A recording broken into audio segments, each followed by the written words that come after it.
Okay, so 16 and 17 are the same, dealing with the same type of problem. All right, number 16 here.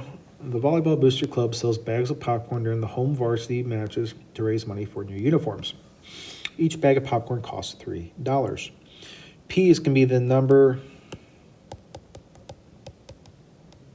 of bags of popcorn sold. And then E of P is going to represent the amount of money earned. Now, we're selling them at $3 a pop. So the linear function then is going to be 3P. So 200 means we sold 200 bags, sold, and made. So again, what we're doing here is plug in 200 for P, and 3 times 200, we made some decent money there. $600, okay?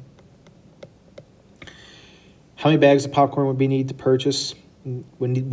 purchased in order to raise $700?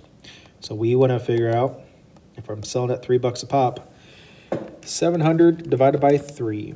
Now, it does not come out nice. I get a decimal there. I get 233.33 repeating. Now, with that 233.33 repeating, where do I round it? Is it 233 or is it 234? Because I want to make $700. And if you take 233 times 3, you've only made $699. You're technically $1 short.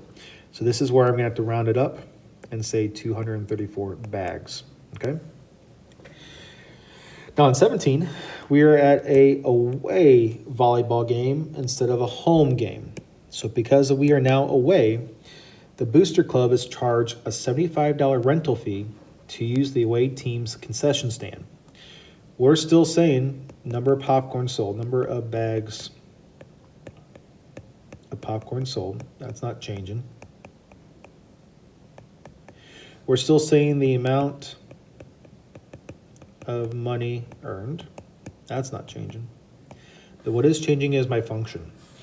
Okay, now I'm still earning money by selling popcorn. That ain't changing. But now I have to pay a rental fee.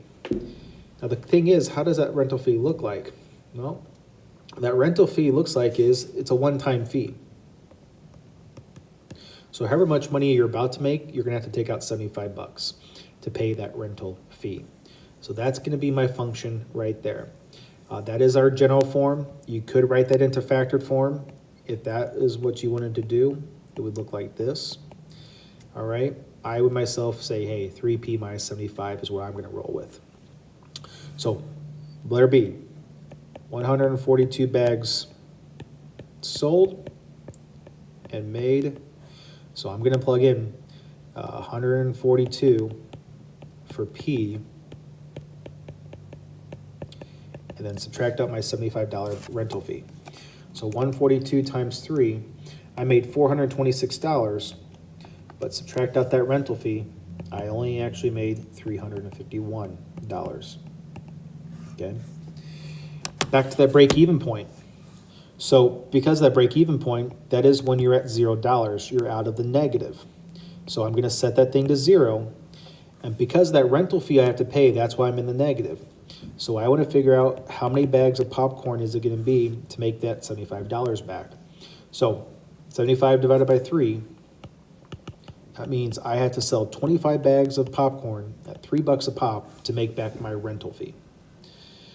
How many bags of popcorn must be sold when the club raised $666? It's a lucky number.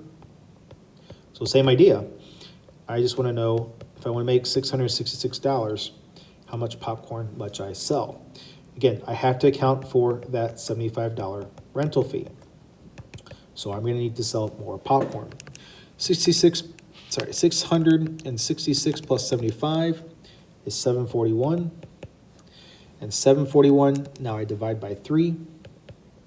To make exactly $666, I need to sell 247 bags.